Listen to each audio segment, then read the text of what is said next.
Vamos então tratar das validações, vamos dar continuidade ao vídeo anterior. Neste caso já sabemos que conseguimos apanhar aqui os erros, vamos apresentar os erros do lado do nosso formulário. Bom, neste caso, eles vêm aqui em formato de array. Então, se eu tiver aqui o validation error, se eu quiser apresentar, vamos abrir aqui um bloco de PHP e vamos dizer o seguinte: eu quero aqui apresentar com um var dump os validation errors. Vamos verificar então o que é que vai acontecer.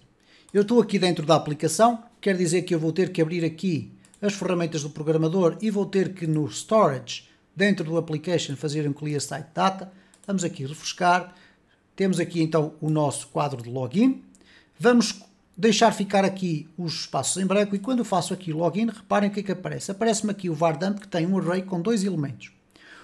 Reparem que se trata de um array associativo que contém como chave o nome do campo, text username. E depois tem uma string com a mensagem. O campo username é de preenchimento obrigatório e depois aqui temos para a password também o campo password é de preenchimento obrigatório. Há aqui duas situações que nós vamos resolver neste vídeo. Uma delas tem a ver com o facto de nós fazermos a tentativa de um login e eu quero que fique aqui, por exemplo, imaginem se eu escrevi aqui João, se eu agora fizer um login, eu quero que o valor João continue ali, mas quero também que estes valores sejam apresentados de forma correta aqui na minha validação. Obviamente que eu poderia colocar uma mensagem de erro aqui em baixo a dizer que o campo password é obrigatório e o campo do e-mail também é obrigatório, se eu fizer isto assim. Mas, em vez de eu colocar aqui em baixo, eu quero colocar por baixo de cada um dos campos o erro de validação específico desse campo. Como é que nós podemos fazer isto? Bom, não é uma funcionalidade do CodeIgniter, mas é uma funcionalidade que nós podemos aqui desenvolver. Em primeiro lugar, vamos resolver a questão dos inputs. Então, a questão dos inputs resolve-se da seguinte forma. Quando nós regressamos aqui e existe erros da validação, existe uma coisa também que está ativa automaticamente por detrás dos panos, que é um valor dentro de uma função hold. Então, se eu colocar aqui value é igual, e agora, se eu colocar aqui, eu vou puxar um bocadinho mais para lá para vermos melhor o código, se eu colocar aqui um echo de hold, e no hold eu posso passar aqui qual é a chave. Ora, qual é a chave que eu quero passar aqui? É a chave correspondente ao campo text username.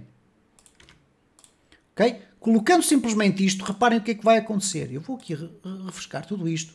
Se eu agora fizer um login, tenho erros. Mas se eu agora colocar aqui João e fizer o login e voltar atrás, reparem como o João continua a estar ali disponível. Porque eu posso ter escrito qualquer coisa do género. Uma coisa assim, bastante comprida, colocar aqui qualquer coisa e depois esqueci-me de colocar o domínio. Como eu escrevi isto muito, isto é, demorou bastante tempo a escrever tudo isto, eu estou a facilitar a vida ao meu usuário. Porque eu agora vou fazer aqui um login e ele vai dizer, não, olha, aqui o campo da password é de preenchimento obrigatório. Ele não vai ter que voltar a preencher este campo. Ok? Porque ele já estava correto. Aliás, se eu puser aqui corretamente, mas falta-me aqui a password, eu faço um login, mas ele mantém ali aquilo que ali está. Aliás, ele não mantém, porque quando clico no login, ele faz um request ao servidor, o servidor faz a validação resulta em erro, porque existe aqui um campo que não está preenchido, mas ele devolve, dentro da lógica da sessão, devolve a informação de que este campo já estava preenchido com este valor e coloca-o lá, para isso utilizando aqui o hold. Esta função hold tem ainda um outro argumento facultativo. Reparem, ele tem aqui hold. Primeiro pede uma chave que é obrigatória, que é a chave que corresponde ao valor do campo. Mas depois ele tem ainda a possibilidade de definir um valor default. Isto é, se eu quiser colocar aqui vírgula teste, então se não existir erros na validação e nada do género, reparem que ele coloca logo ali teste por padrão. Se eu agora clicar aqui em login, ele vai manter o teste. Se eu colocar agora aqui isto desta forma, eu faço um login e ele vai manter tudo isto. Se eu agora remover isto que aqui está e fizer aqui um login, ele mantém o valor vazio. No entanto, porque estamos a ter erros de validação aqui. Ok? Então, este default pode ser interessante, por exemplo, se vocês estão a tentar editar os dados de um formulário. Isto é, querem colocar aqui os dados que vêm de um banco de dados, mas no caso de vocês terem alterado, ele vai começar a colocar lá o text username, ok? Então vamos deixar ficar por agora assim desta forma. Obviamente que não faz sentido colocarmos na password o value do hold, não faz mesmo sentido nenhum, é possível fazê-lo, mas não faz sentido. E agora o que eu vou fazer aqui é o seguinte, eu sei que este var_dump é um array. Bom, eu aqui gostaria de ter qualquer coisa do género. Vamos criar aqui código que vai permitir apresentar um span com um texto a vermelho, com letra inclinada, small, enfim. Repare, eu vou colocar aqui um span, vou colocar aqui small e aqui vamos colocar o small assim e vou colocar aqui mensagem de erro. Eu estou a fazer isto apenas para ver o efeito visual que vai ter a mensagem de erro quando eu a coloco aqui. Então aqui no span, por exemplo, eu posso colocar aqui uma classe igual a textDanger para ser o erro. Então vamos aqui rever o nosso formulário com aquela informação ali colocada assim. Reparem, mensagem de erro. Eu posso agora tentar inclinar o texto, usando para isso aqui as ferramentas do Bootstrap ou as classes do Bootstrap. Vamos colocar aqui getBootstrap 5. Ok? Vamos aqui à parte da introdução. Pode ser, não há qualquer problema. Vamos aqui procurar por Italic. Font Weight and Italics. Nós vamos verificar que existe a possibilidade de colocar aqui Font W com o itálico. É isto que eu quero. Ok? Então vamos colocar aqui First Italic. Não interessa. Então vamos ver aqui onde é que está o font style. Neste caso seria aqui nesta área. Nós temos aqui Italic Text, ok? É este aqui, FST Italic, penso eu. Vamos aqui adicionar ao nosso código. Aqui vamos colocar assim. Vamos verificar como é que está aqui a nossa mensagem. Cá está uma mensagem de erro mais bonita, ok? Então agora eu já estou em condições de perceber que se eu quiser aqui apresentar o erro, eu posso apresentá-lo. No entanto, reparem que eu vou colocar aqui em baixo também, por baixo da password, que quando a password está vazia também vai aparecer uma mensagem de erro.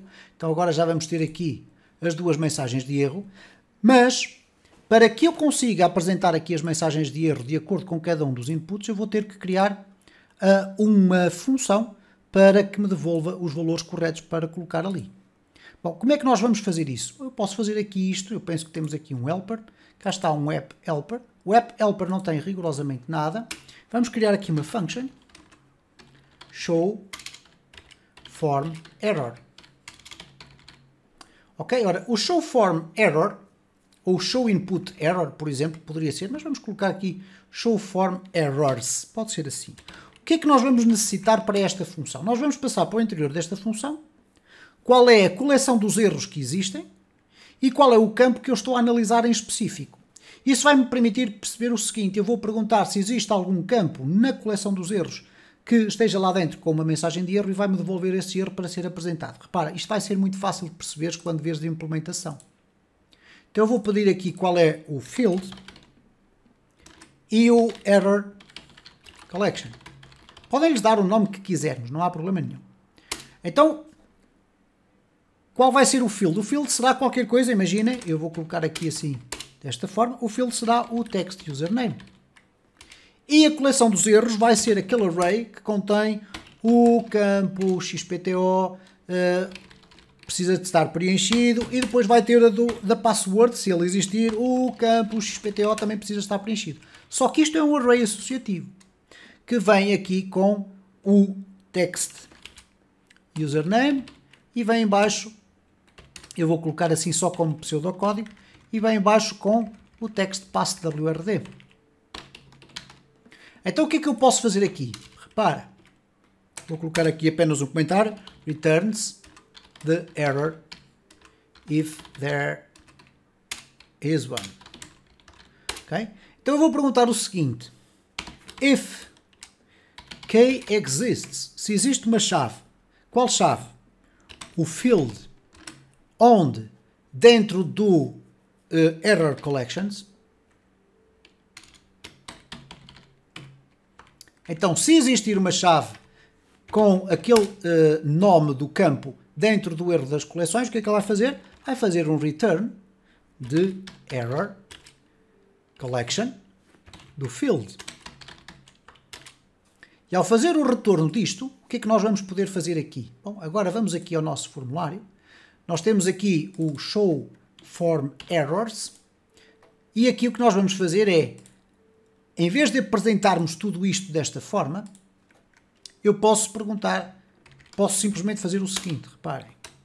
Eu posso depois aprimorar tudo isto. Posso colocar aqui o nome da função, e este nome da função eu vou passar da seguinte forma. Repara, eu tenho aqui o validation errors, ok?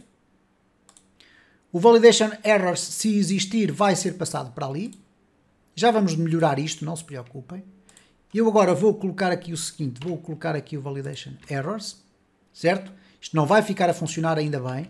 E aqui vou passar o nome do meu campo, text username, porque é neste campo que eu quero que seja apresentado, melhor, é em relação a este campo que eu quero que seja apresentada a respectiva informação de erro. Porquê é que isto não vai funcionar da forma como está? Porque há um problema, é que esta variável validation errors só vai existir se houver mesmo erros de validação. Então nós vamos ter aqui um problema. Repara, se eu entrar agora aqui, vamos dizer assim, não existe nenhuma variável definida chamada validation errors. Então o que é que nós vamos fazer aqui? Bom, vamos fazer aqui uma coisa muito mais interessante, que é um show form errors, mas de uma forma condicional. Então eu vou colocar aqui por baixo da seguinte forma. If, ok, com o bloco de PHP, assim, ok, vamos colocar aqui assim, desta forma, if not empty, já vamos melhorar isto também, validation errors, isto é, se a variável ou a coleção existir, então o que é que nós podemos fazer? Vamos colocar aqui um end if, eu já vos disse que vou melhorar isto, e agora aqui sim, eu já vou poder colocar este espaço que ali está, certo? Então, neste caso, já não vamos ter esse problema que estava aqui a ser originado. Eu vou aqui refrescar e reparem, neste caso já não aparece ali a mensagem do erro, porque eu entretanto coloquei-a de forma condicional, mas ela vai aparecer se eu fizer aqui um login e repara, o campo username é de preenchimento obrigatório. Claro que eu agora vou remover isto que aqui está em baixo, já não nos interessa. Vamos aqui remover tudo isto. Ok. Ali nós iremos colocar naquela posição um erro de login. E agora repara, então eu vou aqui refrescar. Repara que aqui no usuário eu não tenho erro nenhum. Quando eu fizer agora um login, ele diz o campo username é de preenchimento obrigatório. Bom, se eu agora colocar aqui teste e fizer um login, ele já não me vai apresentar um erro. Mas como eu sei que isto tem que ser um e-mail, então eu posso acrescentar isso na minha validação. Então aqui nós vamos fazer o seguinte, eu aqui vou remover tudo isto. Repara que esta função que aqui está já me devolve aquilo que eu pretendo. E portanto eu posso guardar isto e posso fechar. E aqui eu vou querer adicionar, ou neste caso no controlador, eu vou querer adicionar mais uma validação aqui. Para além do required, ele tem que ser, e agora a separação é feita com uma barra, no caso de ser uma string, valid email. Quando nós não sabemos se de facto existe essa regra, nós podemos ir aqui ver, repara, valid email. Vamos aqui puxar, copiar, vamos colocar aqui, e agora vamos criar a mensagem de erro para esta regra de validação. Ora, o campo, e agora vamos colocar aqui field, tem que ser um e-mail válido. Ok? Então repara agora o seguinte, se regressarmos aqui, vamos aqui refrescar, se eu fizer o login, ele vai me dizer o campo username é de preenchimento obrigatório. Há aqui dois erros, mas ele toma o primeiro e traz o primeiro e já está. Vamos preencher simplesmente com teste, que não é um e-mail correto ou válido. Vamos clicar aqui e repara que a mensagem já é diferente. O campo username tem que ser um e-mail válido. Se eu agora colocar aqui o joão@gmail.com, agora sim eu já não vou ter o problema ali. Vamos concluir aqui com a parte da password, mas uma vez que o vídeo já vai longo, vamos fazê-lo no próximo vídeo desta série, onde, para além de outras validações que nós vamos aqui fazer, vamos colocar regras muito específicas para a palavra pass, e eventualmente vamos até usar expressões regulares para definir que a palavra pass tem que ter pelo menos uma maiúscula, pelo menos uma minúscula e um algarismo.